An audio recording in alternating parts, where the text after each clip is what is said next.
Hi, welcome to Happy Tales. I'm Cheryl Rosenthal, Communications and Education Coordinator at the Oshkosh Area Humane Society, here today with my little friend Simon. And I'm Joni Geiger, Executive Director of the Oshkosh Area Humane Society. And today our show is going to focus on our life-saving mission and what it means to animals and what it means to you. Life-saving is a pretty extraordinary concept. We're very, very excited about this new mission, Cheryl. This is something that we've been doing since 2009, and sometimes it's difficult to get the word out and why this is so dramatic for our shelter. And so I think we need to explain what life-saving is. Okay. And it's a very simple concept, but extraordinarily challenging as well. We have made a commitment and a pledge to these animals, to us, and to the community that we will not euthanize an animal for space. And that's as simple as it gets. We're still going to continue to take animals in.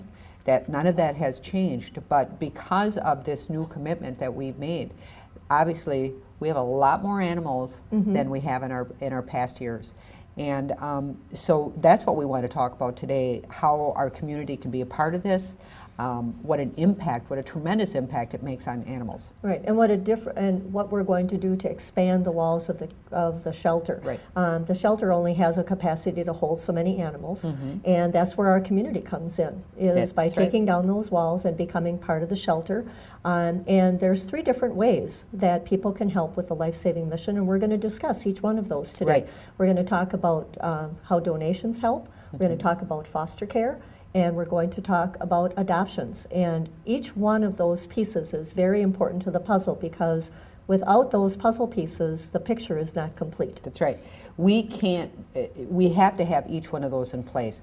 If we're successful in 2 of those areas, but not in another, it's not going to work. It has to be everything working together, and so that's why it's so important, Cheryl, that the community gets on board with us.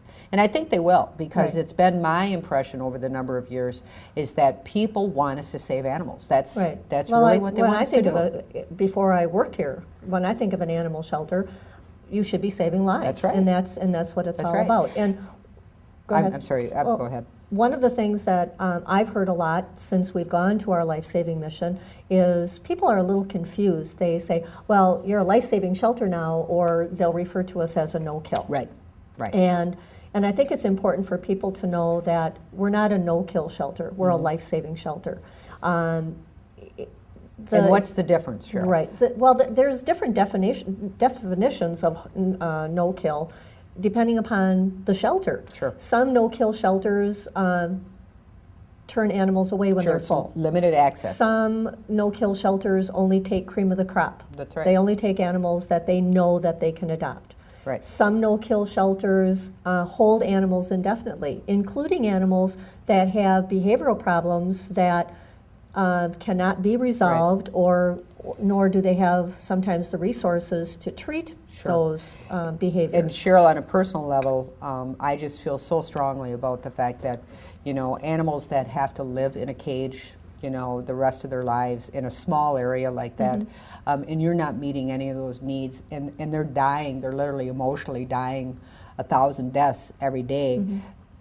I don't see that as quality of life, and I think that's extremely sad to keep animals in those conditions. Right. And so with this life-saving mission, what we're doing is every adoptable animal gets a chance at finding a new home, and I think that's really exciting, that because the community is going to help us with this, we're going to be able to take the time with some of those animals that need extra medical care, animals that need that little extra TLC, the mom and nursing kittens, and we're going to be able to meet those needs. And I hope that the community finds it as exciting as we have this past year, and to see the difference. Cheryl, working in this shelter, I mean, we're all here because we're passionately excited about what we do in helping animals, and this new mission really falls in line with what we've always wanted to do, which was to help animals and save animals. Right. And that's why we're here. That's why we're here. And so it is exciting. It's tremendously exciting. And I want the community to be as excited as we are. You know, I want us to be able to work very, very hard for animals, whether we've got 200 or 400. It shouldn't make a difference. Animals shouldn't have to die simply because there's no space for them. There's no space for them. And so that's what's so exciting about this new mission and where we're going, in the direction we're going. But let's talk about those three pieces to the puzzle. Okay. The first one is donate. We need money to operate. We have to have funding to operate. We cannot do it without it. Right. And we talked about 200 versus 400. If you have 400 animals, you know, you're going to be spending more money than you would Right. for 200.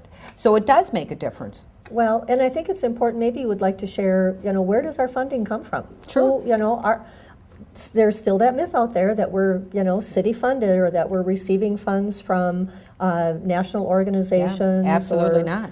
I mean, all our funding, Cheryl, with the exception, only 11.5% of our entire budget comes from contractual funding.